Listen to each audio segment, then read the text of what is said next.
Larry,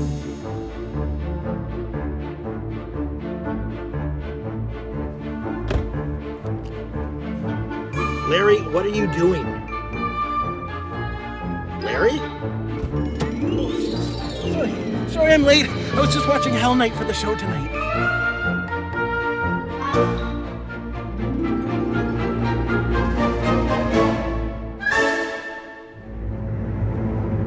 Hey guys! How you doing?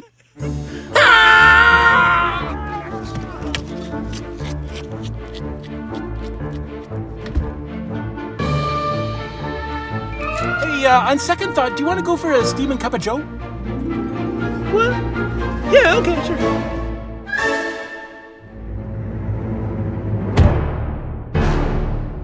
It's October, which means that now, more than ever, if you feel the need to spend the night in a haunted house just to satisfy a dare, win a bet, or secure your place in a fraternity, don't do it. Remember, just like in Vegas, the house always wins. I'm Loop. And I'm Larry. And this is Guardians of Geek. In a world filled with intergalactic space battles, metahuman destruction on a global scale, and psychopathic serial hauntings, there's only one team who can make sense of it all. When your world is overrun with rampant pop culture, call Loop and Larry, Guardians of Geek. Oh, yeah. Such a big explosion. This is Loop and Larry, Guardians of Geek. Thank you for joining us. Episode 18. This is 18, and this might be our favorite month to do podcasts. Oh, yeah. It's Halloween month. October. Gotta love it. Gotta love it. Yep. Someone the other day was like, oh, it's fall. I love fall. It's like, no, it's Halloween. October. Yeah. I don't care. The whole month is Halloween to me. So here, just a little side note here. Halloween is by far my favorite holiday of the year. I've been following on Instagram a whole bunch of Halloween accounts for the last year, and it's really messed me up because those accounts decorate for Halloween like in August, and it makes me really, really want to do it. And so it's like taking everything I have to hold off until October 1st. I made it until September 28th this year. Oh, wow. Yeah, I almost got to October, but no, the decorations are up. I'm one of those people that want to do a lot of decorations, but I always forget. And you have cats. And I have cats as well. Yeah. But I want to do them, and then I'm like, okay, next year for sure, I'm gonna do my garage up. It's gonna be all scary, and then I never go out and buy any of the things that would be needed for this, and then I fail. Well, I fail miserably. I will be there for you next year. Perfect. Probably in August. I'll come over. We'll start then. It takes a while because if you see people with like the homes that are really done up for Halloween, they take their time, man. They're working on this like all year round, like just to get it ready. Yeah, I'm not like that. Do you find less people are into Halloween, like as far as like giving out candy, like as far as doing it up at their house at least somewhat? I don't know. Like I find that the people who do it up are doing it up bigger than they used to. Yeah. I don't know if there are quite as many, but I think that people are just as into Halloween as they ever have been. And I think honestly the reason why is because horror, like the horror genre, is becoming more and more popular. So people are more into sort of scary things. So then you get a whole month to show it off. Yeah, and I've been this is what I do every year. I try to find either a group of movies or a series or something to watch. Yep. 'Cause I like to get into that Halloween spirit. So this year I'm doing the actual Halloween franchise from start to finish. Really? And how many is that? 20? Even including the Busta Rhymes movie. I'm doing them all. Yes, including that one. You know what? When I looked at, there's like about 12. There are a lot. Because there's kind of like the normal series, and there's 3 which is like Season of the Witch. Season of the Witch. Yep. And then there's like it goes on, and then there's I don't know if I'm gonna watch the Rob Zombie ones because they're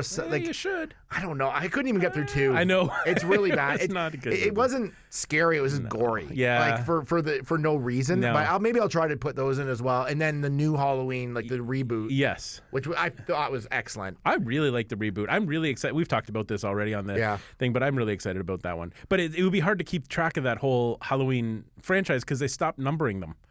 Yeah, like, after a while, it's just like Halloween H2O. Wasn't that one? Yeah, that was one. And then Halloween, like in space. Yeah, Rise of Michael Myers or something. Yeah. I don't know. I can't remember what the one was. It might have been Revenge of Michael Myers, the one where they're in the house. Yes. And they put all the cameras in there. Yeah. Like, I think that was the Busta Rhymes one. That Yeah, one. I think you're right. I think that is what that was. Yeah, I don't know. So dumb. But good for you for what, trying. What have you been watching this Halloween?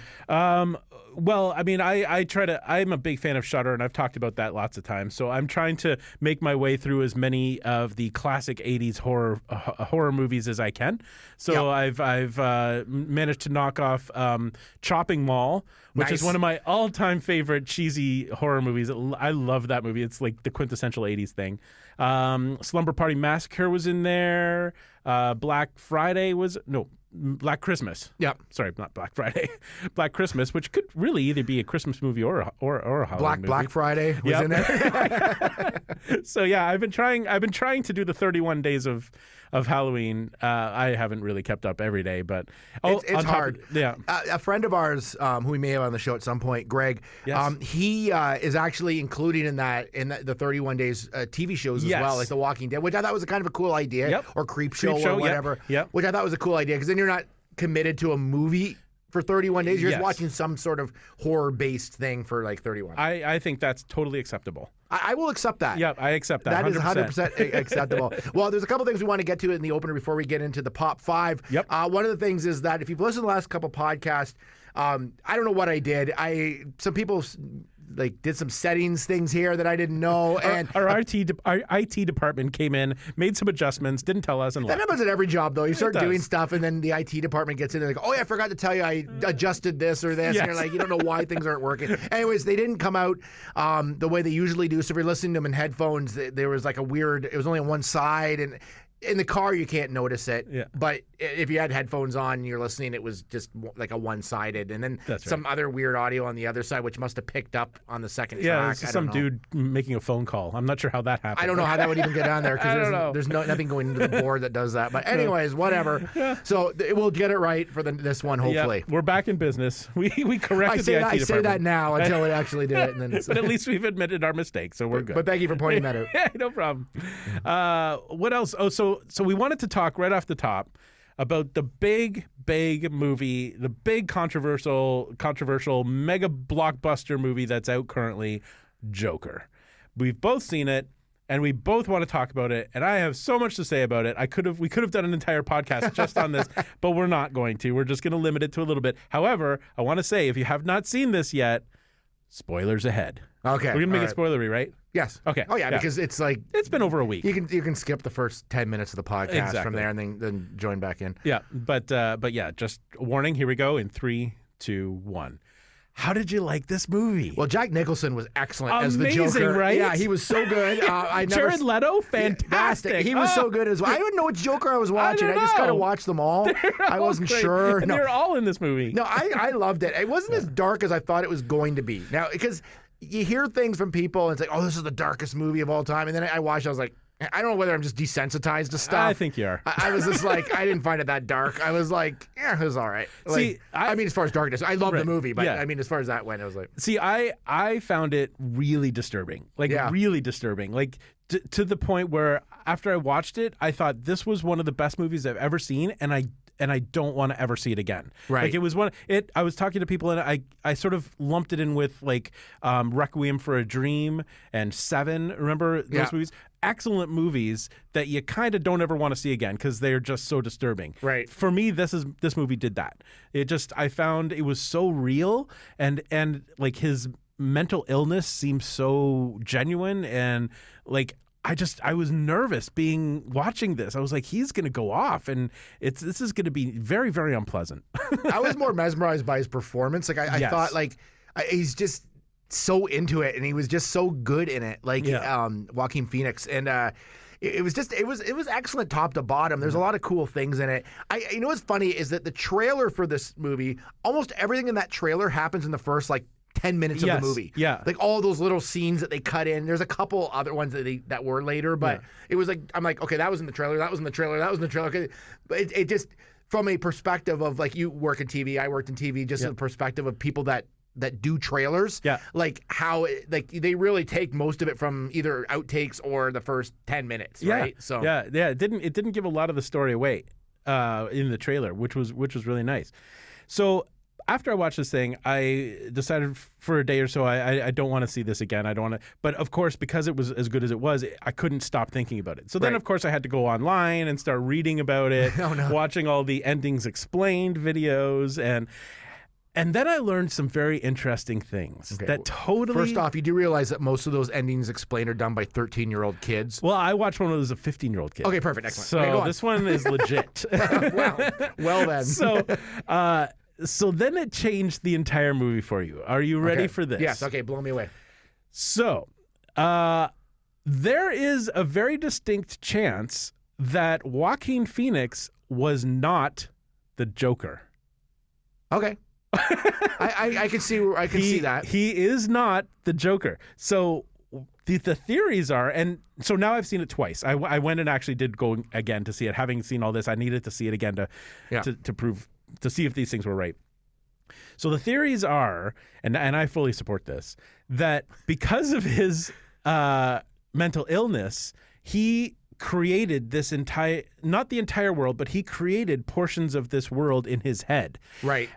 Majority of the movie, he was actually in Arkham Asylum, and he was telling this story to the nurse who you see at the end of the movie.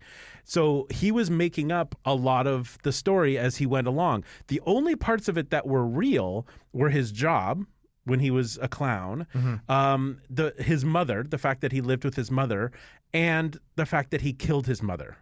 Okay. Oh, and I believe that he actually killed the 3 Wall Street guys on the subway. So he killed the Wall Street guys and he killed his mother.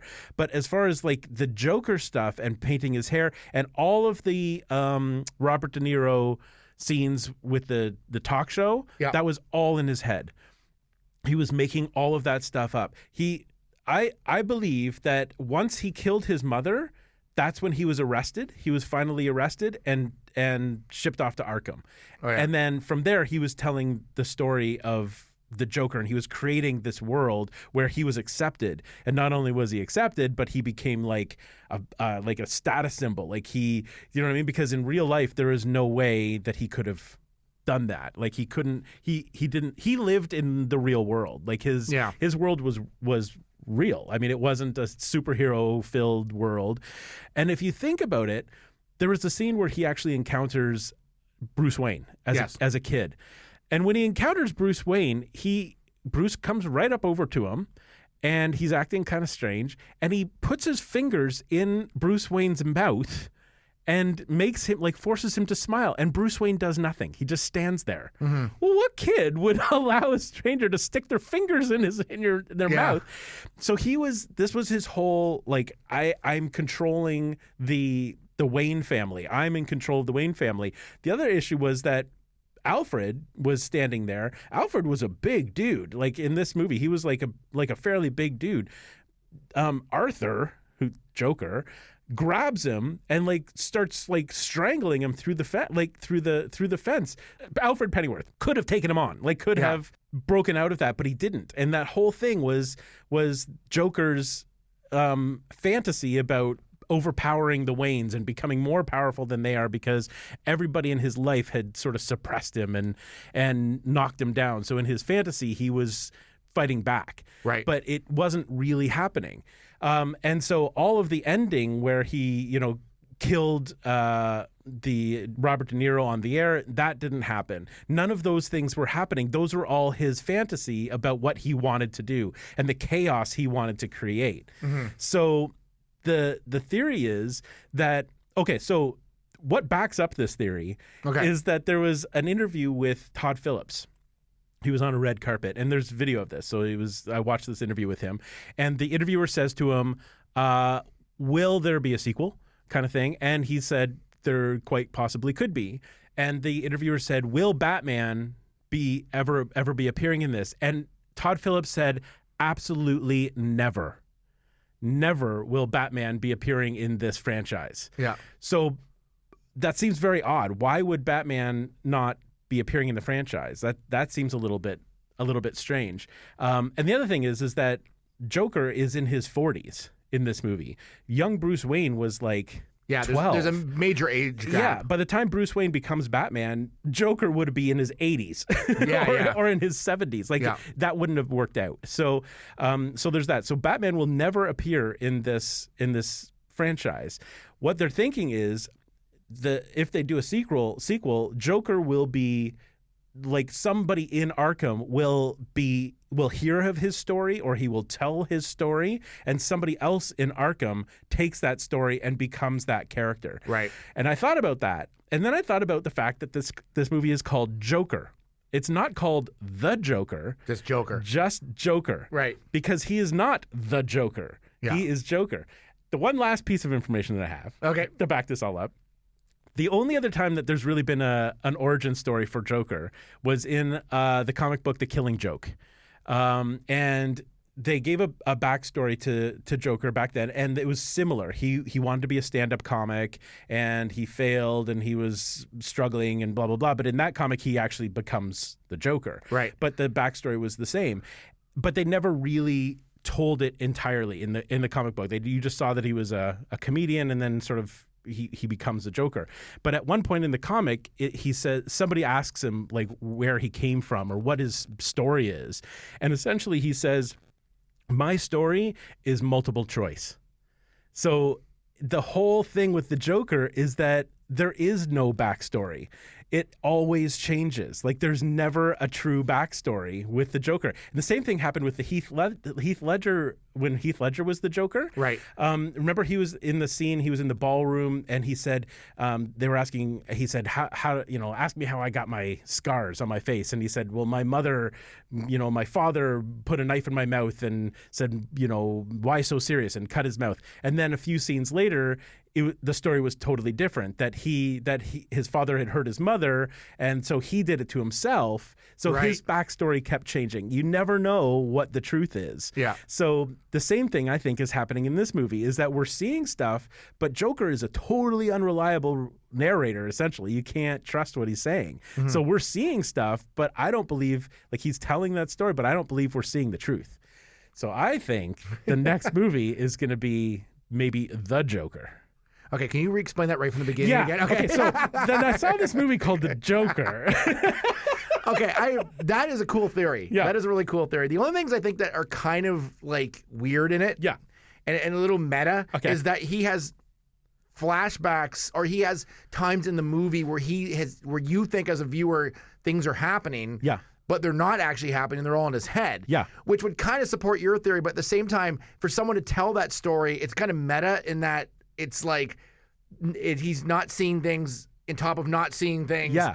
You know what I mean? Like it's a little layered. Like he's building this story over and over again. Mm-hmm. Like it's just, he just keeps adding things to it. Like, and the way the movie is edited, a lot of it looks like just going from scene to scene.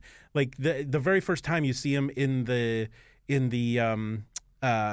audience at Robert De Niro's talk show, it just sort of cuts to that. Like it didn't look like a flashback. It looks like, at one point he was at that. Yeah, and then you find out like minutes later that it's not. That wasn't real. Yeah. And then midway through you find out that his girlfriend wasn't real. I didn't even get that at all until I didn't as I'm watching it. Yeah, I thought, but then at the same time, it's like, they don't really interact that much. They kind of do. They did, it's but then they cut back to show that he was actually alone every time that they showed us with him. So that proves that he had made up this story about this girl. Like he had fantasized all these things. So I think he fantasized the whole actual Joker thing too. So it would make sense. Yeah. There's a couple things too that were kind of weird in it, in that there was some Batman stuff in it, obviously, with Bruce Wayne and things like that. Yep. But it's weird because in Batman, like the movie with Michael Keaton, Joker, I think in that movie killed his parents, right? Was he killed? Joker killed Thomas Wayne. And in this, someone does the same thing, but it's not that same character. No. Which kind of says to me that's like they're not this one and the same. That's right. Like, which would be another theory that he's actually, like, again, not the Joker. Not that he made this up, but that actually happened. But it maybe inspired someone else to be the Joker later on. And that's actually in the DC world. The person who killed Bruce's parents changes. So in that movie, it was the Joker. It was Jack Nicholson who killed the parents. In the comics, the guy's name is Joe Chill, who kills the parents. In this movie, it's some random dude who kills the parents. Like that part changes too. Like I don't think we'll ever get a real, honest backstory to Joker, which is cool. Like he doesn't need a backstory. He needs like as many backstories as we can create, because that makes looks like the joke is on us. It is, right? But I can see in the movie where the crowd riots. Yeah, I can see, maybe not quite as fanciful as he maybe depicted it, but I could see that happening in a comic world, because everybody was on edge because of the garbage strike and everything else. Like I mean, there was people were on, and then again, it's sort of the same as sort of what's going on in the States right now, where I'm going to get political for a second, but where people, because Trump says things that people maybe thought of or maybe want to say and now are starting to do and say what it almost gave them permission to do so. Yeah. And I think in this movie, I think that's the same sort of idea, is that he's done something that's sort of allowed them, he's become an anti-hero to them. Yeah. And I think that's how they found him out in that exact vehicle. Well, but that's what I mean. I don't think that part even happened. I don't think he was in the vehicle. I think the riots might have happened because of the garbage and all that. But in Joker's fantasy, in Arthur's fantasy, he put himself in there as the reason for all of this happening. But at the beginning of the movie, they're talking about how garbage is picking up and people are starting to freak out. So I think the riot happened. I don't think he was actually there. Yeah, I mean, he probably got taken right to the hospital. Yeah. If you go just into a normal linear sense, because half the you don't know what was in his head, and it's usually the stuff that went well for him is usually in his head. Yeah. The stuff that didn't go well for him, but I mean, it would be believable that he killed that guy, like to make a statement, like Robert De Niro. Potentially, but I still don't know. I love that scene. I knew it was coming. I'm like, oh my god, this is gonna happen. But if you think about it, he also killed his mother before that, and before that he killed the three guys. He had been pursued by the cops before he started in with his mother. Mm-hmm. Wouldn't there have been cops on the set of the cops wanted him, and now he's killed his mother, so they would have known that he killed his mother. He was nationally, he was on the show, saying, "Hey, he's going to be on tomorrow." Yeah. I mean, if they were actually looking for him, they would have been there. Yeah, so that's why I don't think he was even there. That's because interesting. The cops would have found him and arrested him in that back room, especially since he killed his mother and then just hung out in the room, in the room with his dead mother. Yeah, that he just. By killed. The way, the actress that plays his mother is escaping me right now. Her name, but is it Frances? Yes, Conroy. Conroy. Yeah, something like that. She is one of my favorite actresses. She's amazing, and I don't know why, but it just everything from 6 Feet Under to American Horror Story. She's just so. There's something about her that's just so intriguing, and I was so glad to see her in this movie, because to me that was I'll call it a break for her, right, to be in a movie of this size. And I thought she's just so good and so engaging. So good at everything she does. She just has a bit of a weirdness to her. Yeah, that's you can't keep your eyes off her. Yeah, but that was one of the highlights of that movie. That was one of my highlights. I thought she was fantastic in it. Everybody was. It's so brilliant. I just love it. It's now in my top 5 movies of all time. Yeah, and the De Niro thing was cool that he was cast as that talk show host, because then what was the other movie that he was in? King of Comedy. King of Comedy, where he was almost the same character, really. Yeah. Not to that extent, but trying to become bigger than he is as a stand-up comedian. And he was horrible. It's almost the same story. It is without the paint. between that and Taxi Driver, because it was heavily influenced by Taxi Driver, and Robert De Niro was Travis Bickle in Taxi Driver. It was just so brilliant. It's really, really cool. But so I didn't like it. No.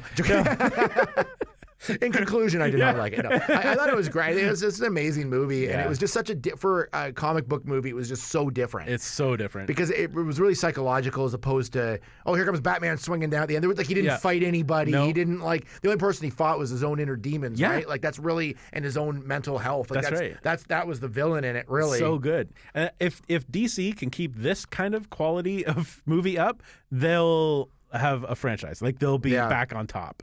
Not that they were ever on top in the first place, but if they can keep this level up, they're doing all right. Yeah, no, it was excellent. Yeah. Whew, I'm exhausted. Are we done? Almost. We got 35 news stories to do. Actually, we have 5. It's called the Pop 5. What's hot? We'll tell you what's hot. It's the Loop and Larry Pop 5. Oh, yeah. I love the popping. That's a great intro, by the so way. Funny. Okay, what do we got? All right, well, let's go from the beginning here. We got a few things going on. Disney Plus We're gonna be talking about Disney Plus for the next while because yeah. it's just it is insane all the stuff that's part of it. Yeah. So anyways, they've introduced basically they put out all the shows that are going to be upon release. Obviously, more will be added as it goes, and there's a lot. There was a massive list. So this is every movie that they're going to launch with on November 2nd, on November 12th. Movie, TV show, everything. animation, Yeah. like it's like everything. And we're going to read you every title, so sit down. Starting at 1. Actually, they put a video, or I don't know if they did it or somebody put a video of like clips from everything. Oh, really? And it's like literally 3 hours long on YouTube. What? Yeah.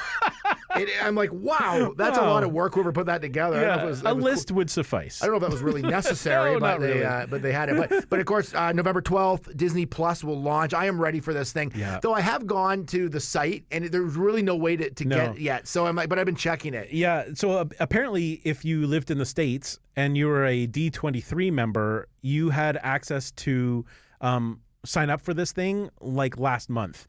And they also gave you a deal where it was 2 years or 3 years for the price of 2. Right. I was like, come on. I would have taken that in a heartbeat.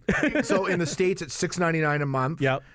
In Canada, $8.99 a month. That's right. Yeah. So, and it looks like they're doing it by year, so you can pay for like a 2-year package. Yeah. Or So it'll be like it's $89.99 I think for the year. Yeah. And then $8.99 a month. So Yeah, so it's there. But like literally every Disney movie you could ever imagine having come out, except, and I looked very carefully for this, Song of the South is still not on their list. it doesn't have everything. It's got a lot. Yeah. And it's but I think they don't want to release everything in one shot, right? They want to keep the excitement going by releasing other waves of it. Plus, I also read that there's some stuff that that they almost own completely, but not quite. Oh. So there's one of the Marvel movies, like Iron Man 2 was one of the examples, that there's some, they kind of co-produced it with an international company. Oh. So they got to buy that out or whatever they need to do in order to fully own that movie. Oh, really? That's So interesting. there's some stuff that's still, because other people have their hands in it, Right. like that they still need to like work out the details. But here's a few things I kind of just picked out. Okay. In this, of course, it's got like Disney films, Disney animation, Disney Channel originals, Pixar, Star Wars, Marvel, and National Geographic is all. I'm getting it for the National Geographic. 100%. But That's the only reason I'm in it. Swiss Family Robinson is on there, yes. and the only reason that's interesting to me is because that's one of the originals, sort of that, and 20,000 Leagues Under the Sea. That was so exciting to me because I've been looking for that movie forever. They have not released. I don't think they even released it to DVD. Oh yeah, that movie, and it definitely did not go to Blu-ray. So this is going to be the first time we've seen it. And those in a are the long things time. too. Like there's a Swiss Family Robinson house at Disney World and stuff. Yeah. Like so, and like I don't remember. I remember kind of the shows at the time, but so I thought that's kind of cool to be able to go back and watch some of these like classics. Shaggy DA. Oh, yes, I love that. There's and all the sequels to Of Shaggy course. DA. Mary Poppins on there. Sound of Music. The Love Bug movies. That was so exciting. I know. Herbie Goes to Monte Carlo. Come on. Escape to Witch Mountain. Yep. Muppet movie, of course. This one, Black Hole. Oh yes. Classic. Yes. Tron. All the Trons are on there. Yep. Willow. Yeah, that's a good one. Some of the animation, The Rescuers. That's one of my favorite Disney movies. I'll probably rewatch it and go, I don't know why that was one of my favorite Disney movies, but it's there. I remember watching it quite a few times as a kid. Yep. The Gargoyles, which I know there's a lot of buzz about. yes. People can't wait for Gargoyles to get on there. DuckTales. Of course. A lot of the Pixar movies are on there. I don't know if they're all on there. I don't really know them all, but I think they're mostly on there. Yep. And then there's the Star Wars stuff, which I think is almost all the movies except for some of the newer ones, I think. I didn't see Rogue One for some reason. Yeah, Rogue One's not on there. I thought I saw. I can't remember if The Last Jedi was on there or not. But up to The Force Awakens was there. Everything up to The Force Awakens, but I don't remember seeing the two newer And then, of ones. course, The Mandalorian, the show. That's one of the originals that are going to be on there when it launches. This is what I'm kind of interested in is so under Marvel, they have a few of the movies. Like, they don't have half the movies that they have out. Like, they have a few Captain Marvels on there and some others. But the thing I thought was really cool is they have a lot of the Marvel animated stuff that's come out over the years. Yeah. So the original X-Men animated series from '92, which is like a 5 season. I have that on DVD, but that'd be cool to watch it on here. Yep. Spider-Man's Amazing Friends, which I'm my like gosh. super excited about because I used to Wow. watch that show like religiously as a kid. What was that? When did that come out originally? Do you remember? That would have been like probably like early 80s. I'd say Wow. 82, 83, somewhere Yeah. in there. It could have even been as late as 84, but I don't so think so. I fun. think it was like earlier. Like I think it was 80, 82 or somewhere in there. It'd be one of those shows where I think there's like a million episodes. There's probably like 6. Right. And they just You kept playing over Yep. and over again. And you just keep watching them. The original Spider-Man's on there. Yes. Like the very original. Yep. So if you want to find that scene where he's pointing at himself, that you can find it Okay. for that meme. You've seen that meme, Oh, of right? course I have. Yep. And then almost all the Avengers series that are animated Yep. are on there, which is really cool because there's about 3 or 4 different runs of it, Yep. and a lot of them I haven't seen because they're on Disney XD, which we yeah. get, but I find that channel doesn't really play them in order. No, and they're all over the place on that channel. So I now can't you'll be able to watch it, watch them all at once. Yes. And they're excellent. That's really cool. So, and then of course I'll just throw in The Simpsons is on there, like Yep. all the seasons. Everything. That's really exciting. Yeah, that's cool. I think that's really- really cool. Yeah. Because that's So- the first. Because I don't think it's streaming anywhere. Yeah. The Simpsons. So this is the first. I'm really excited about that. Yeah, there's just so much. Like I don't know how I'm going to have time to watch all this stuff. I know. You're going to have to take a look at everything that you have between cable and HBOs and everything, and just kind of like, well, how much can I like really legally watch? That's true. Without quitting my job. Yeah, it's like, so I mean, this alone and Netflix would probably keep you busy for quite a while. Oh, for sure. So Yeah. Oh, this is huge. Like this is. I mean, I knew it was going to be big. I didn't realize it was going to have like every childhood, movie and TV show it's that we've gonna ever be watched. it's gonna be pretty epic when it comes and that's out. just now. Like, Yeah. just wait. So if we go to number 2 of our pop 5, PS5 announced. PS5. People have. It's like, I wonder when the next PS is coming out. Have you heard about the PS? I haven't heard about the PS. And I love that they didn't like call it something weird. Nope. Like it's just like PS5. PS5. That's all we need. We And don't need a weird name. No, and everybody knows what that is. Yep. Yep. So because then we know, hey, we've got 4. Now I need 5. Yep, and that's all you need. No, like Xbox One and Xbox One Q and Yeah, no, it's just like, no, it's just it's PS5. It's keep the it fifth one. simple, Sony. That's what they do. That's right. That's Keep gonna it simple, Sony. That's the new catchphrase. Hey, keep it simple, Sony. that's gonna come out in 2020. It looks Around like the holidays. Yeah, it looks like November. Yep. That's gonna be a hot item, man. Oh, my It's gosh. like I want to get that right away when Seriously. it comes out. Yeah. And it's also. It's gonna have a different controller, Yep. like with some really cool things on it. 4K Blu-ray player, which Yeah. is awesome because all those 4K movies, you need an actual 4K player. That's right. In order for them to actually work. Yep. And then there's another kind of cool thing where you can download parts of the game. Like if you're downloading a game. Oh, yes. So you don't have to play download the entire game and use up all that data. Yeah. You can if you just want to just do the campaign, it'll only download that piece of the game. That's so smart. Yeah, which is kind of cool. Yeah. And then of course I know all this from my kids. Of course you do. I play a few games, but not Yeah. to what the extent they do. Yeah. And the other thing was that it's supposed to be backwards compatible. Finally. But there might be some problems with that. I think they kind of jumped the gun on it before Really? they are 100% sure it will be. Like they're not sure if all the games will be backwards compatible. Like, are they talking about backwards right to the PS1? No, PS4. Oh, back okay. to PS4. But Oh. apparently there's a few glitches in it right now. But they Well, hopefully they've got they'll a have year. them. Yeah, they they've got a year to figure this out. Because they better be backwards. I mean, I have enough games that I'm not going to toss out my PS4. You know those people that are like they get so excited about something they announce it and then it actually hasn't happened yet. Yes. Yeah. So Yeah. It's like saying, oh yeah, I'm gonna get engaged, and then the person like turns you down. Leaves. Yeah. Exactly. That's what this is going to be. Someone got a little overexcited about that, Yeah. and everybody started jumping on it. So anyway, so PS5, it's gonna be like absolutely cool. I can't wait Yeah. for that to come out. And in it's cool 2020. that we actually have a date now. Like that there's actually like because everyone's been confirmed. like, when's this coming out? 'Cause Yeah. it seemed like long enough that it should be Yes. at least be in production or should be hearing about it. Yeah, So, I mean, Nintendo and Xbox have been releasing things, so get on it, Sony. yeah, but just like we'll get on with number 3. Number 3. So apparently Martin Scorsese has a bone to pick with Marvel. What has he got? Well, so about maybe like 3 or 4 days ago Yeah. or a week ago or whenever. If you're listening to this, could be 3 months ago. It depends when you listen. So anyways, he said some things which was about the Marvel movies, saying that they're not cinematic. He said they're basically how did he say it again? He said that they were theme parks. Right. Essentially, Yes. they're not cinema, and we're being bombarded by these movies, and then this is still up until today. People are still like either having rebuttals or they're agreeing with them one way or the other. So a lot of people that are going against him are probably in the movies that he's talking about. But I don't know. What do you think on this? Well, it's like when what's his name? Bill Maher did the same sort of thing. Was it Bill Maher? Yeah. Did the same sort of thing, and it went on a rant about comic books and people who like comic books and comic book movies and things like that. I guess I could see it from Scorsese's perspective, because Scorsese's been around for 40 plus years, making, really high end, big, dramas and action and that sort of thing. So, I mean, from a filmmaker's perspective, I could see that he's thinking maybe the window's closing on his type of movies. Mm-hmm. But then again, his next movie is going straight to Netflix. So The Irishman is going straight to he's not even going to. I mean, I think it might open in the cinemas for like a week or something like that. But he's got lots of other outlets now where he could create the kind of movies that he wants, and people are going to watch them.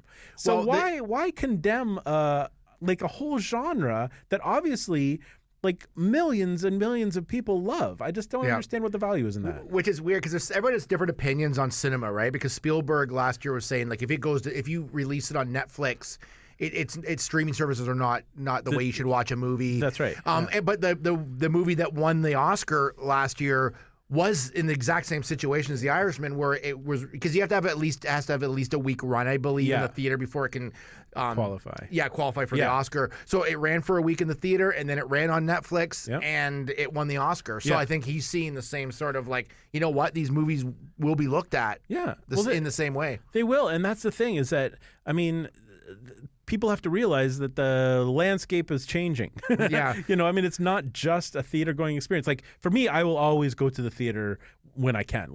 I still love that particular thing, but I like anything that any movie that I like that I see in the theater is going to give me that same experience. You know what I mean? I don't see that there's value in tearing down not cinema, it's a theme park. It's not. It's still storytelling. Movies are literally telling stories.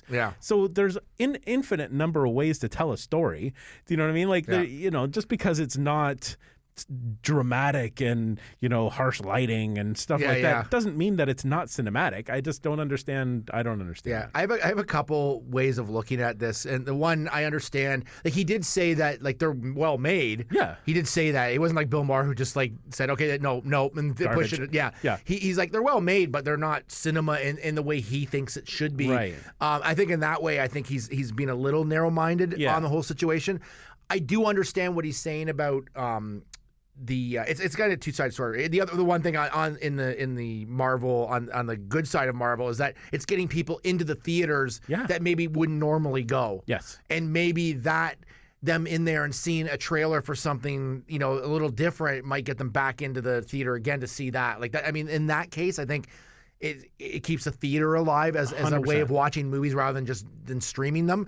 On the other hand, I understand what he's saying is that the chance for a movie that's maybe a smaller movie to actually make it to the big screen won't be there, because Endgame's playing in 15 of the 16 theaters, right? And I 100% understand that. And I think theaters should really put aside some theaters for those smaller movies. And I think they kind of do, but I think they should do that a little more often, because I'd rather Endgame run an extra 3 weeks with less theaters than have it than not be able to see the other movies that you want to see. Because it can sustain. Remember when it used to be you open the paper, it's now in its 8th week. Yes. Remember that? It doesn't do that anymore, because half these movies are in and out of the theater in 3 weeks. And I don't know if that needs to be done. That's a whole other issue and a whole other story. But I understand what he's saying. These movies, when he says bombarded, I think he's saying they're taking up all the theater space, and then there's nothing left for the smaller film. And then also probably from an executive, it's superhero movies make a lot of money. These ones, not so much. That's why the Joker's interesting, because it's taken a movie. You strip away all the Jokerness out of that movie, or the DC-ness out of it, in the Bruce Wayne stuff, and you've got actually a really good psychological movie. You've got a Scorsese movie. But that movie would not have made it to the screen had it not been attached to the Joker. I think you're right. Boom! Walking out. Wow. But you know what I'm saying? It's a well-made movie that you take away all the Jokerness, and it's actually a cool psychological movie. But you're right, and I feel like a lot of people wouldn't have gone to see it because it wasn't a superhero movie. Yeah, it was like, okay, this looks kind of interesting, but it's not like... No, and I know, for example, my nephew, who is 11, really wants to go see Joker because he loves, comics and that sort of thing. Even though it is absolutely not appropriate for an 11-year-old kid, but it doesn't matter because it's a superhero movie. To him, it's, superhero. So I think that there are probably a lot of adults who are probably like, cool, another superhero movie, let's go see it. And it's not. But if it's not at all. But if you're right, if it was called something else, if it was just called Arthur or whatever, people wouldn't go see it. So he's right. It is bombarding, but I do think that this is the type of story that people need right now. Yeah, and I don't know if he's as much bringing down Marvel. Marvel's just happens to be at the front of this wave, right? But it's not Marvel's fault.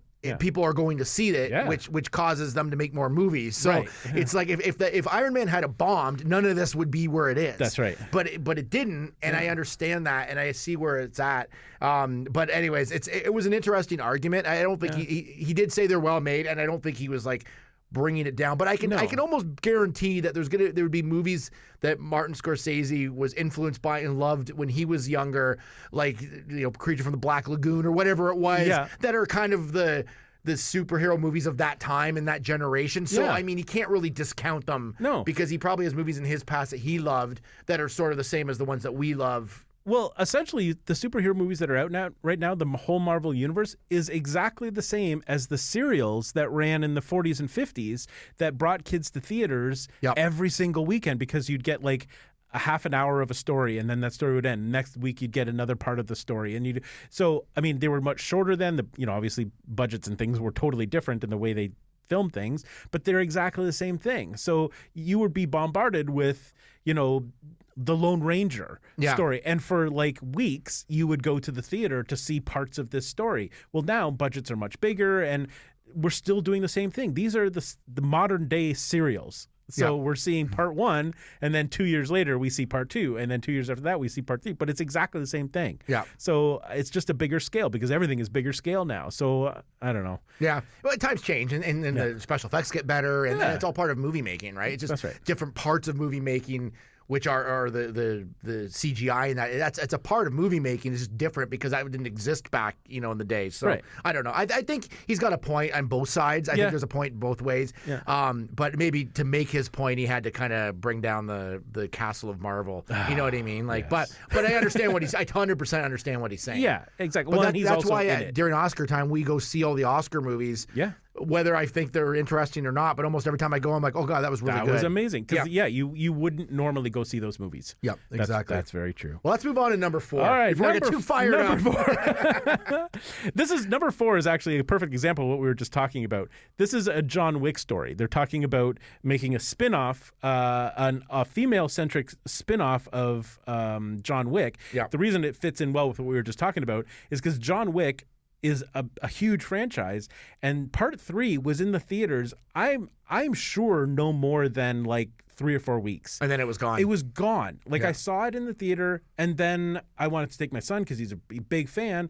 And by the time I was ready to take him, it was gone. Yeah, I'm like, but then there was a Marvel movie there. Yeah, that's what happened with X-Men, because I wanted to see that last X-Men, even though I know it critically didn't do well. You were fine not seeing it. Yeah, well, someone else told me though it was good. No, they were wrong. But anyway, so I wanted to see it, and then it was gone so quickly, like I didn't have a chance. Yeah, so that's a perfect example. But anyway, on to this story. So they are continuing the John Wick, but they're doing a spin-off called Ballerina.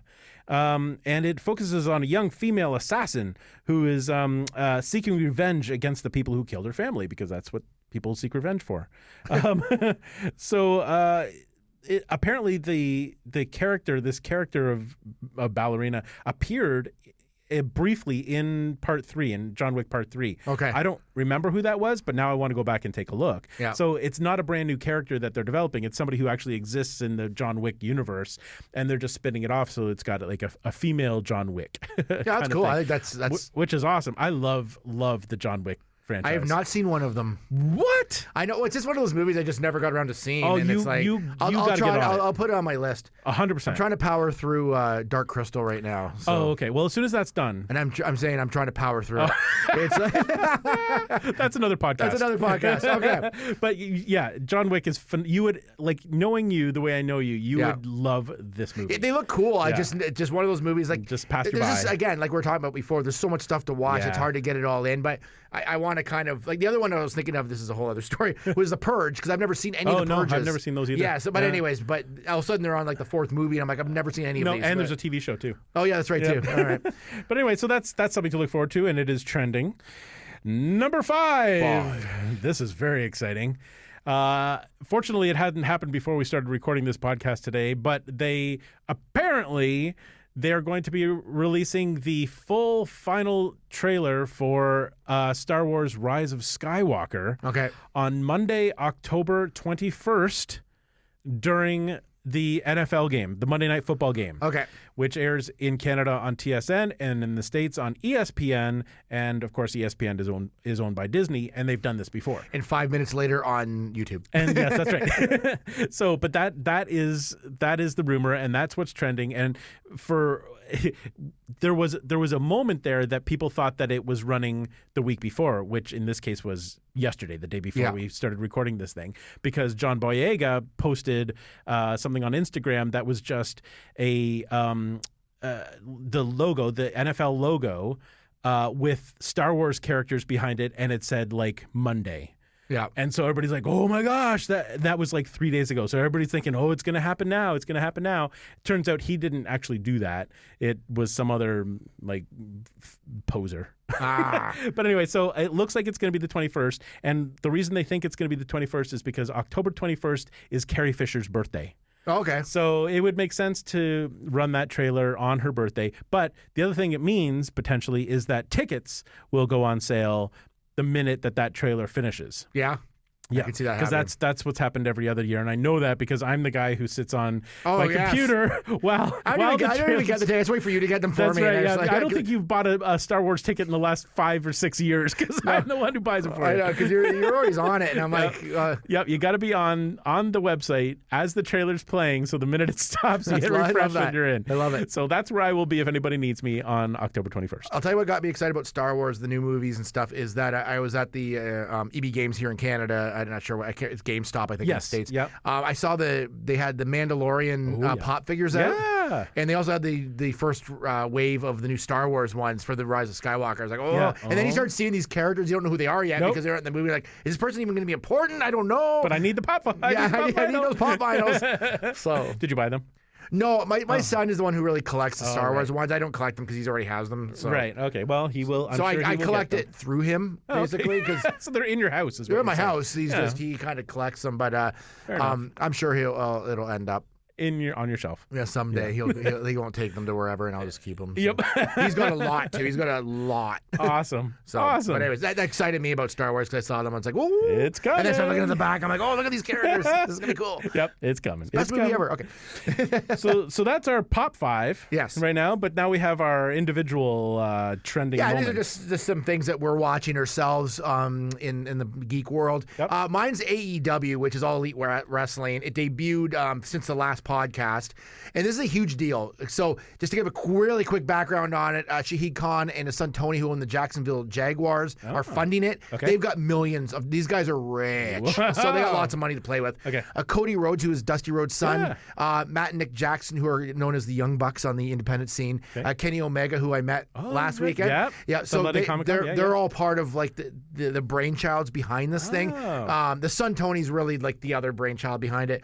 So they've been able to just kind of quietly gather these different wrestlers up from the top wrestlers from the independent scene from Japan, some defects over from WWE, including Chris Jericho. Oh, right. And Dean Ambrose. I don't know if you know who that is. He's the name, yeah. Yep. He's in Shield, which was like really? a top like a lister WWE. He just decided, you know what, I'm out of here, and they gave him his release, thinking AEW is not going to be anything. Well, Right. because his name went with it, and Jericho's now the champ, which was really smart to put the strap on him because people generally know who Chris Jericho is. Yes, yeah. So, but anyways, they debuted it on TNT last week. I think there's been 2 episodes since this podcast. Yep. And it's a quality looking show. Wow. And so what's happened is they put the show out. They've had a couple pay-per-views which were really well attended and were like sold out. Right.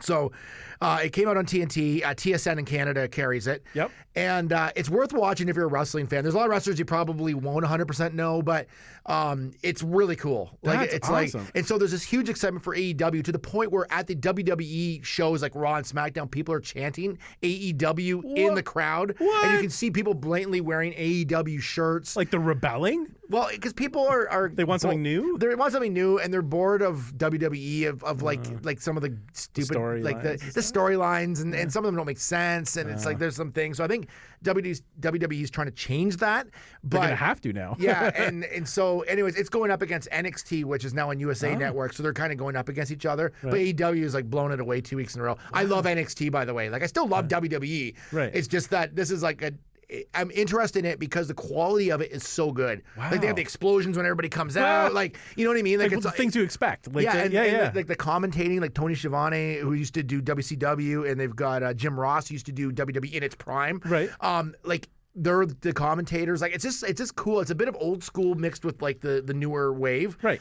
Just cool. Like it's just a cool product. They've done such a great job with it. I just wanted to mention it to put it on people's radar if they haven't watched it yet. Cool. And you'll see people that you recognize. You remember Goldust? Oh, yes, He's yep. that's Cody Rhodes' brother, but Okay. he's in it as well with a new character. They've kind of revamped the characters of like giving them a little bit more creative control, which is why Dean Ambrose left at the height of his popularity in WWE, because they were kind of moving him in a direction he didn't like, and they wouldn't listen to him. So he said, "You know what? I'm leaving," and then he signed with AEW. So this is cool. I know you don't watch a lot of wrestling. I don't watch a lot of wrestling, but it's just interesting. I do like. I grew up with the '80s wrestling, so I still have a little bit of wrestling in my blood, and I like to know that there's new stuff starting. Like it's not like there's a bunch really of wrestling shows, but this one is like top notch. Like it is awesome. Like there's money put into it. It looks fantastic. Yeah. It looks cool. Like it looks as good as the WWE product. Wow. There's some things I'll need to work on, like some storyline stuff, and some. Right. I'd like to see a few more packages of the wrestlers themselves, because some of them I don't know. Yeah. So I'd like to see a bit more background on them just as a viewer, so I kind of know who this guy is now or what he's about. But other than that, so it's on TSN on Wednesday nights. Definitely check it out. So that's where you will be on Wednesday nights. Wednesday nights, like it's really interesting. It's been really good. So. That's awesome. Cool. And Jungle Boy's in it, who I'd never heard of Jungle Boy before. I don't know Jungle Boy. It's him and Luchasaurus is a tag team. Of course. Jungle Boy is the son of Luke Perry. What? I did not know that until I read an article. I'm like, what? And it is. It's his son. Really? So Luke Perry's son was a wrestler, and it's Jungle Has he always Boy. been has he been wrestling other places? He's pretty young. Like I think he's like 19 or 20 or something. Really? Like, but he's a full-fledged wrestler, so he's in AEW as well. But I didn't know he was Luke Perry's son. I'm like, well, that's interesting. They're drawing some big names. I mean, relatively big names. That's really cool. This is going to be very interesting to see. I wonder if there'll ever be any crossover I don't know. battles. It'll be interesting to see how it does, like going forward, if people get bored of it, or if they're like, if they totally start to like, jump on board on it, like, because WWE's got to. I know they're watching it and they're a little scared. Well, I don't know if they need to be quite scared at this point, but I think it's definitely if it starts to roll and starts to gain momentum. I think WWE, like, not that they'll be in trouble, but I think they'll definitely have a major competitor to worry about. So, and that they're already starting to talk about what they're going to have to do to fight this thing. And I'm already seeing there's already like wrestlers in WWE that are already starting, like there's a few that have started to like ask for their releases. Oh. But you know where they're going to try to head is right there. So anyways, wow, that interesting. says something in itself. Yep. Cool. Well, my pick this week is a completely opposite. Go for it. So because Halloween is upon us and it is October, in my family we have a tradition of watching Halloween Wars on the Food Network. I don't know if you've ever seen. Have you ever seen this? I think I saw a commercial for it the other day. I have never watched the show. We've watched this thing since it started, and it's been on for years now. And it only airs in October. Actually, this year, for whatever reason, they added a team, and so they started it 1 week early, the end of September. But it usually is only 4 episodes. It runs the 4 Sundays in October, and it is a baking competition so there are usually 4 teams. Or 5 teams, whatever it is. And on each team, there are 3 people Sorry, there's a TV on they're behind us, and and there's the literally Food a commercial for it right behind us. Oh my God, that was really weird. That was really weird. Like it's. I was like, what? Holy You're cow, talking about it. I'm visualizing what you're talking about. No, I'm not. I'm just watching a commercial of what you're talking about. Literally. Wow, that is really nuts. Did I make that happen? I don't know what happened there. Anyways, go on. Okay, so Weird. So yeah, it's teams of 3. One of them is like an expert pumpkin carver. One of them is an expert cake maker, making cakes, and one of them is an expert sugar mold, like making sculptures out of sugar. Yeah. And so the 3 of them, and they all come up with like, they have a team name, like the Dreadful Donuts. I don't remember, but anyway, they all have team names, and so they all have like it's a competition to make these massive, like I'm talking like 4 or 5 foot tall dioramas, like full on horror sculptures. That's awesome. Out of cake and sugar and pumpkins. Yeah. And some of them end up looking exactly like scenes right out of horror movies. Like you would not know that these things were edible. And you can't really eat the pumpkin, but they're carved and painted, and they look exactly like they look so real and so good, and it's made up of 2. Each hour is made up of 2 competitions. One's called the Small Scare, where they have 45 minutes to create a small terrifying thing, and usually there's a lot of gore, and like there's a lot, these things are really violent. And then they have the Big Scare, which is this massive full size like horror thing. And it's just so much fun to watch. And then each episode team is eliminated, and that's how it goes. But it's such a cool, like it's become such a tradition in our house to watch Halloween Wars during this month. How long has it been on for? Oh, I'd say at least 5 years. Oh, that's cool. Yeah, it's been on a long time. And so they have judges, and they always have a guest judge. And the guest judge this time is Elvira. Oh, nice. So she's one of the guest judges, and usually one of the judges is like a horror icon. Yeah, like either a movie director or like an actor who you would know from horror movies and that sort of thing. He was one of the judges who tastes these things and critiques and stuff. So it's super Halloween-y, but it's just amazing what like the talent that these people have to create sculptures and things out of food.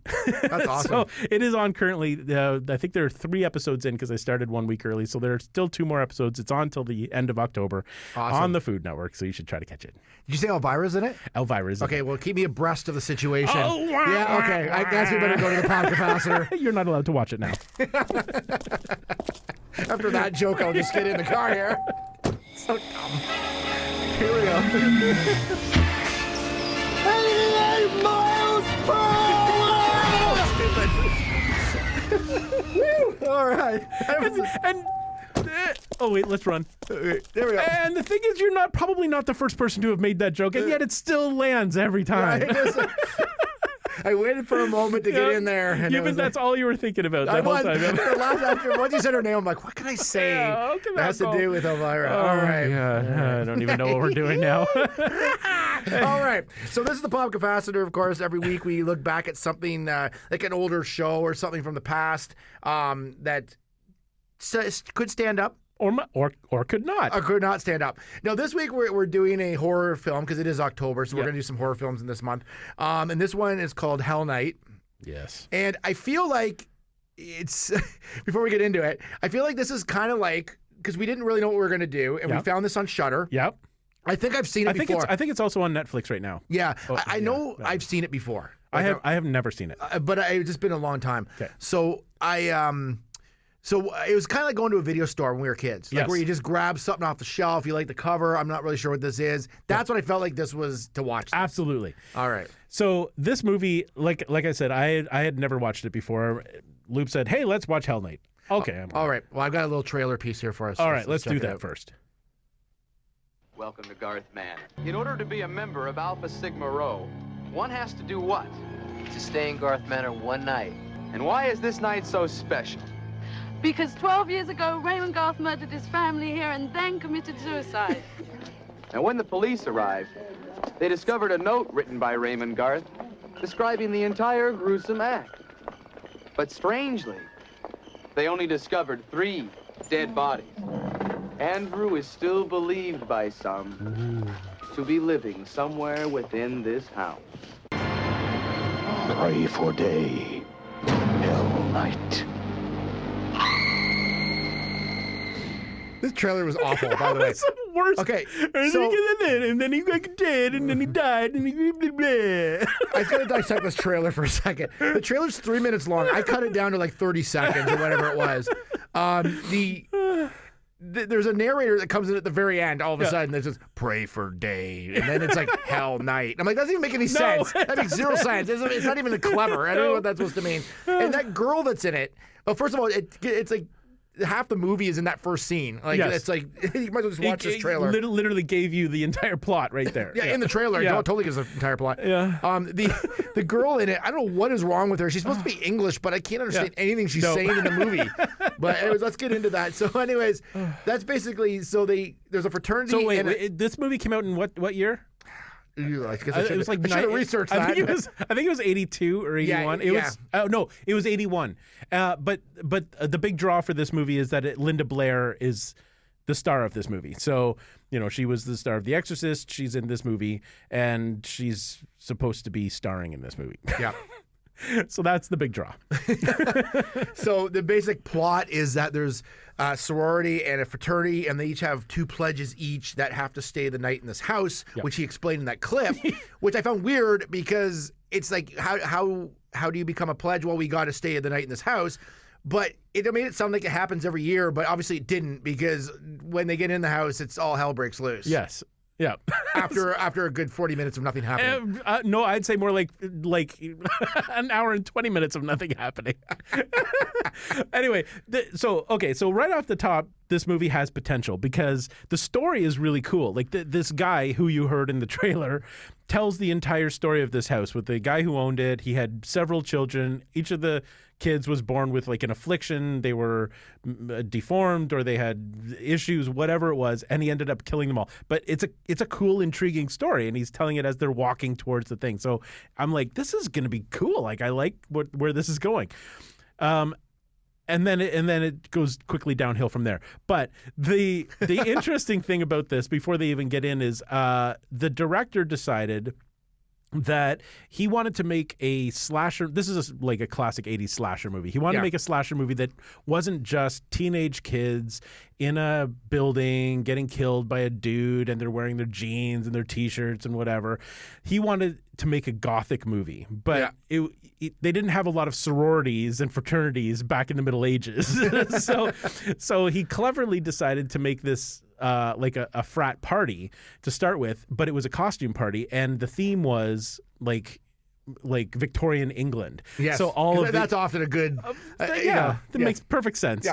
So, but that meant that everybody had to be dressed in like old sort of gothic clothing, which gave the whole movie a sort of a gothic feel. So that's what he was going for. And I thought that was kind of a clever twist because it doesn't look like every other slasher movie because they're not dressed like that. I will say that the cover of this movie looks cool. It has it's kind of that classic early 80s like horror covers where it looks like it's been drawn. Yeah. Like it's they probably did something, but it's like painted or drawn. Yeah. And it's got Linda Blair at these giant gates which appear in the movie, and like she's trying to get out or whatever, which looks really cool. But first I get a text from you that says this is the most boring movie I've ever seen. So my expectations are super low going into this. I didn't realize he hadn't watched it yet. So spoiler. So I liked it probably better than you, only because it wasn't as bad as I thought it was going to be. But it's still not good. No. It's like before we get into it too much further, it did really poorly at the box office, got critically slammed, but it's become a massive cult hit. That's why we wanted to do this too, because it's a cult favorite. People love this movie. So there's parts in it. I'll talk later about what I think was good about it. Okay. There was a lot bad about it. Yeah.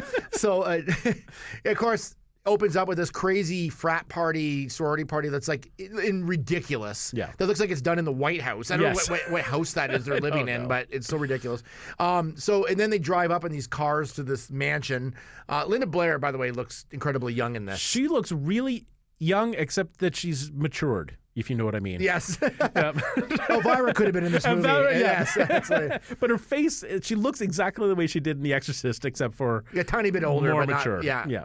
So And so everybody's dressed up when they walk in. So everyone's going in that Victorian clothes, except for the guy that's actually like the frat house guy who looks like he's from a Greatest American Hero or something. Like totally doesn't look like. I didn't know what he's supposed to be. I'm not sure. Did he have like a suit of armor on or something? I don't know. It was not appropriate. We had a cape and he looked like honestly he looked like he's from Greatest American Hero. I wasn't really sure. So, and then there's that girl. So it's Linda Blair, another guy who seems pretty sensible. So some sort of surfer dude guy. There's always a surfer dude. And then this girl that's English that we like, as you heard in that trailer, you cannot understand anything she's saying because she slurs on top of the English accent and talks way too quickly. Yeah. So they're all in there, and all they have to do is spend the night. But having heard the story that this Arthur dude might still be in the house, of course they're on edge. But teenage kids, university, whatever, they're just there to party and they're fine. Everything is fine.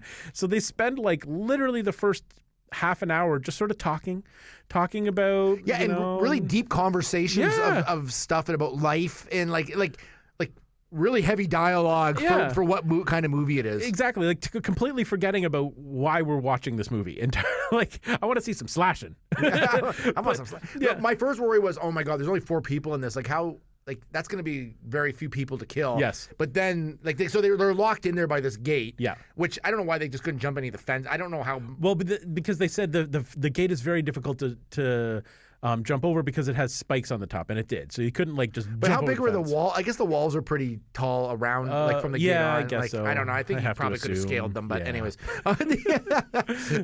So there's those 4. Plus there was 3 others which was the frat house, like I guess leader. I don't know. I like to call them the frat house 3. Yeah, they have already set up some stuff to scare them in the house. Yeah, so they have like sound effects and they have like mannequins or things with masks and stuff like that, like because they need to scare them because nobody believes that this story is true. So they set up speakers where you could hear screaming and of course, because it's a teenage slasher movie in the 80s, anytime there's screaming or something scary, they all have to jump out of their beds and run to whatever room that's happening in. Yeah, instead of like, single time. I know, instead of like going, okay, let's get out of here.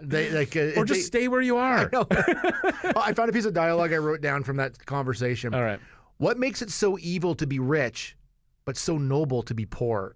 That was a piece of dialogue, and I'm like, why is this in this movie? What is happening right now? Why? We shouldn't be contemplating this stuff. No, this is too much. Yeah, it's not what this is about. But of course, right away they start losing each other in this house. Yeah. But then finding each other again. I don't know. It's really weird. It was like, how big is this house? Like, it didn't look very big. Like, and why they all separated in the first place? Why? It's almost like they decided that they needed to solve the mystery of this house. Yeah. Like, because, as opposed to just surviving it. Oh, and at one point they said that they were only in there for 6 hours because don't forget that they were at this, like, frat party for a good part of the night. So it was only 6 hours before the sun was coming up. They could easily have just laid down and had a nap. Yeah. And then just woken up 6 hours later and been, hey, we did it. Yeah. But instead they had to investigate everything. It was like the world's longest night. Yes. Like a lot happened. Yeah. Like a lot didn't happen and then a lot happened. That it was like, okay, there's no way this is like. No. But the problem was when they did, it was literally like at one point I paused the movie just to see how much time had passed. The movie's an hour and 40 minutes long.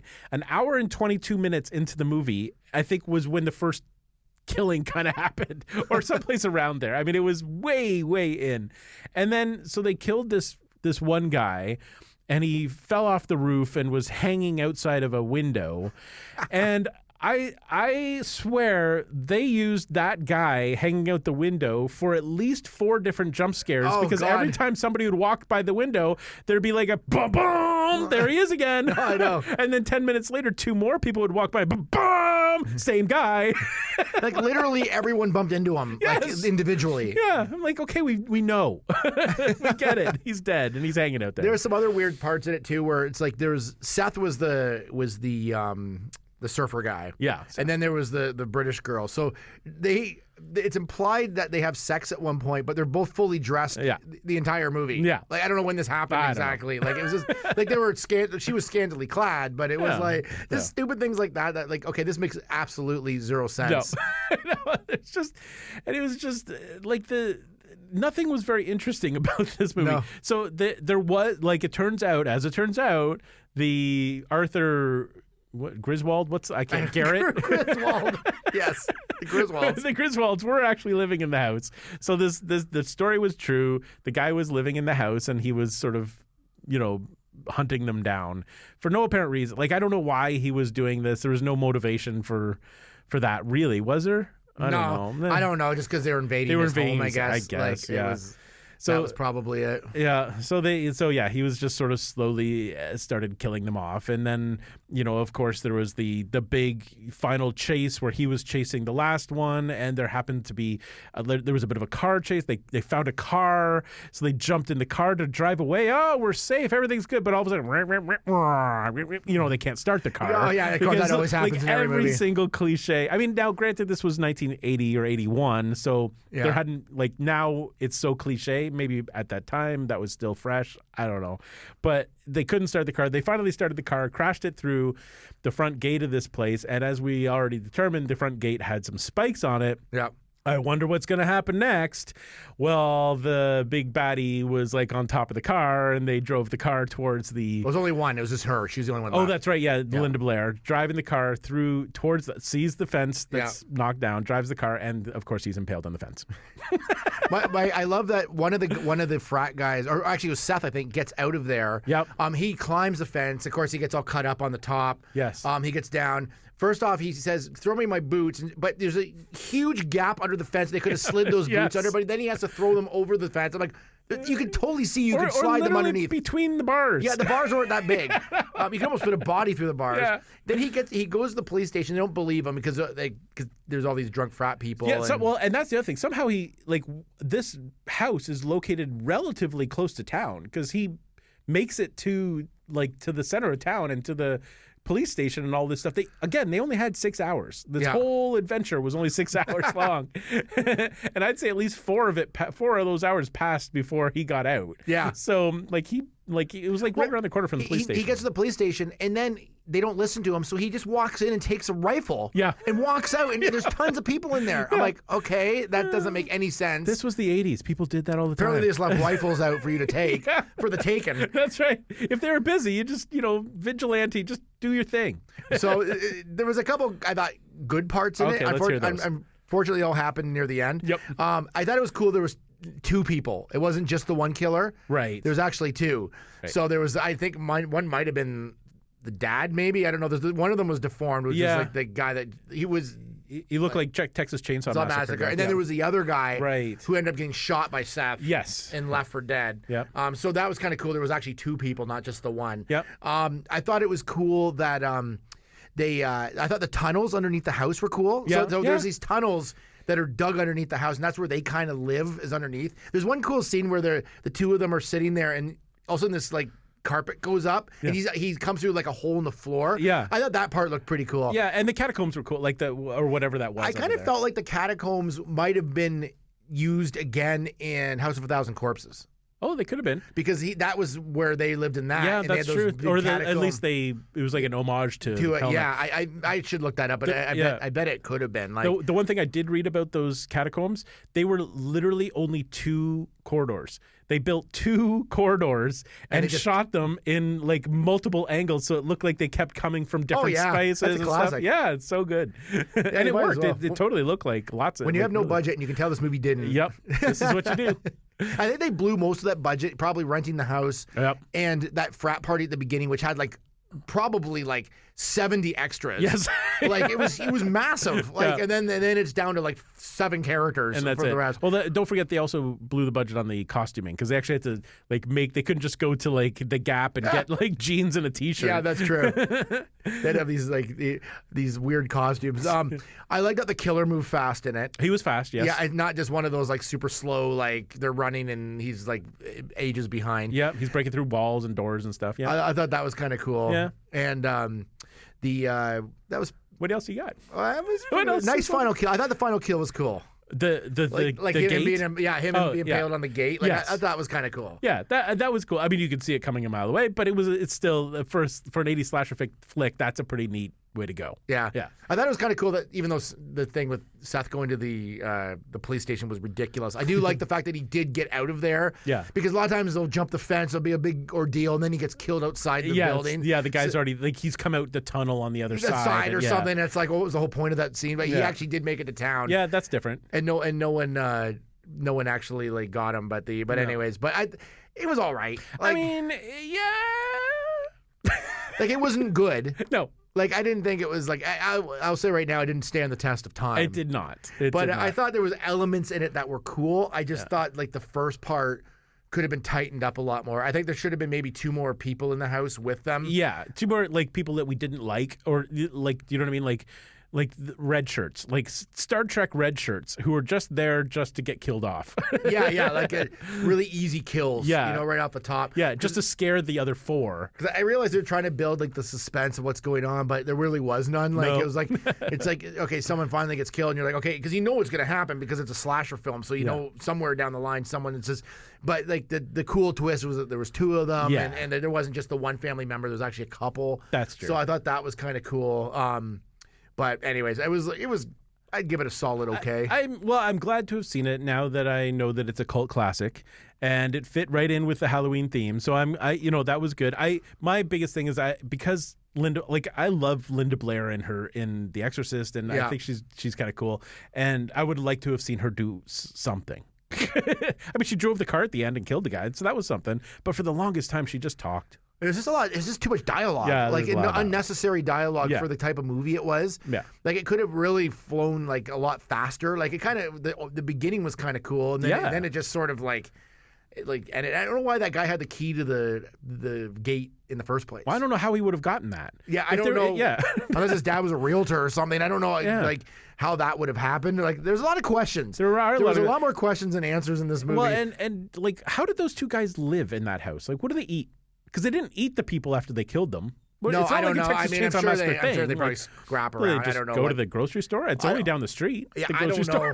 There's a lot of bones in there. Remember that she went down? Oh, yeah, that's true. Maybe they did eat people. Yeah, they're eating something. I don't know what. But anyways, it was a bit of a mess. Let's put it that way. I mean, that's good. That's a good way to put it. You suspend your disbelief to a point in any horror movie. Like, it's like you can't question everything because obviously the movie wouldn't exist if you didn't, if things didn't happen. But, this movie had a lot. It was just too boring. Yeah. Like the first part, like the last half hour, that was pretty good. Yeah. The first hour was just like okay, let's move it along. Why are people still talking? Move it along. Like, and why is that English woman? Why can't I understand her? Like, these are things I need to know. I just wanted her to get eliminated so we can move past that. So bizarre. Anyways, I think we could end there. I think that's a good place to go. Sometimes, if there's a moral to the story, sometimes you rent something that just isn't that great. That's right. That's exactly what happened. And the nice thing is you can return it. That is true. That one will be returned and never to be rented again. That's I guarantee right. it. That's right. At least I saw it, I guess, if nothing else. And there was nothing else. There was really not a lot. So that's our show. Remember to follow us on socials. Check us out there. Go to our Podbean page, which is a link to Loop and Larry. Yep. loopandlarry.ca. That'll get you everywhere you want to go. Yep. You can listen to past podcasts, and we got some pretty good ones. Just briefly mention, because we interviewed the guy from that 80s definitive documentary. Oh, yeah. David Weiner. Yeah, yes. and that's now... That's available for order. You can order it now, like pre-order it. It is available on 80s Doc. I think it's called 80sdoc.com. Yeah. 80shorrordoc.com, I believe. I threw this at you without you knowing what I was going to say. Yeah, it threw me right off. But I just remember seeing that they had like a premiere and stuff for it. Yeah, they premiered it in L.A. It's actually now a almost 4.5 hour long documentary. That's cool. And it's getting phenomenal reviews. Yeah. Like really, like they're saying if you are a horror movie fan, this is the definitive documentary on horror movies. So it is available for order now, but I think it's only available for order until October 31st. Yeah. I think there's a cutoff on that. So if you do want to get yourself a copy, you need to do it. You have soon. one coming, right? I do have one coming. Okay. I was a backer on the project. The original, so you'll actually see my name, hopefully, in the thank yous, which would be very exciting. There'd be those like super fast thank yous that you can't even read. It's like, even if you pause it, it still looks blurry. You're going to have to hit the old pause podcast button there. But I just wanted to mention because we did interview him. So if you go back into our podcasts, because we have so many years of podcasts, okay, they're all from this year. I think it was episode 7, maybe. Yeah, and we interviewed him, and he was a really cool interview, and it's a really cool, like, it's definitely worth a listen. Yes, because it's a lot of insight into not only the documentary but just into horror in general of the '80s, and it was really cool. So, so congratulations to them on their success on that. That's a really cool thing. So check that out. Check out all our podcasts if you haven't listened to them all. And the news might be a bit dated at times. Yeah, you can always skip halfway through. You can always skip halfway through. There's lots of stuff you miss in your life. So. That is true. You may have missed it. So, anyways, that's the show. Thank you so much for listening. And we will be back in 2 weeks with more of Halloween. Loop and Larry, check us out. Produced by Matthew C. Loop and Lawrence Simner. A Loop and Larry production. Bueller. He likes it. Hey, Mikey. Bueller. Bad news. Fog is getting thicker. And Leon's getting larger. Inconceivable. Brian's right. It's an elf. Wax on. Does Barry Manilow know that you raid his wardrobe? Oh, Captain, my Captain. Life moves pretty fast. You don't stop and look around once in a while, you could miss it. Wax off.